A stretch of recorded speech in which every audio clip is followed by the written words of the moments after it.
Hi hello नमस्कार मंडळी. तर बघा, आमच्या इथं गौरी आगमना दिवशी गौरायांच्या नैवेद्यासाठी भाजी भाकरी बनवली जाते. तर कमेंटमध्ये सांगा तुमच्या इथं कोणती भाजी बनवली जाते किंवा काय बनवलं जातं ते सांगा. आमच्या इथं बघा जास्तीत जास्त शापूची भाजी बनवली जाते. चला तर आपण बनवूया. मग त्यासाठी मी रानात गेले होते, फ्रेश अशी भाजी घेऊन आले. त्यानंतर बघा भाजी बनवायला घेतली, छान बारीक चिरून घेतली, स्वच्छ धुवून घेतली. नंतर कढई गरम करून घ्या. नंतर बघा त्यामध्ये तेल घालून त्यामध्ये लसणाचा ठेचा आणि मिरच्याचा ठेचा घालून घ्या. छान परतवून झाल्यानंतर भिजवून घेतलेली डाळ, मी चणा डाळ इथं बघा 10 मिनटं भिजवून घेतलेली आहे आणि ती घालून घेतली. छान अलटीपलटी करत नंतर बघा आपण बारीक चिरून घेतलेली जी भाजी आहे ती भाजी घालून घेतली, अलटीपलटी केली. छान असं चवीपुरतं त्यामध्ये नमक घातलं आणि बघा 5 ते 10 मिनटासाठी वाफेवरती ठेवली.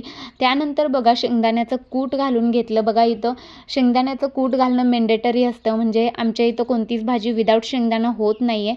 तर त्यानंतर बघा छोट्या 2 गौरायांसाठी छोट्या 2 भाकरी बनवून घेतल्या. छान अशी भाकरी बनवून घेतल्यानंतर बघा गौराईला नैवेद्य दाखवून घेतला. चला तर बघा तुम्हाला माझ्या गौराया दाखवते. गौराया बघून घ्या आणि कशा वाटल्या कमेंटमध्ये नक्की सांगा आणि लाईक शेअर सबस्क्राईब करा.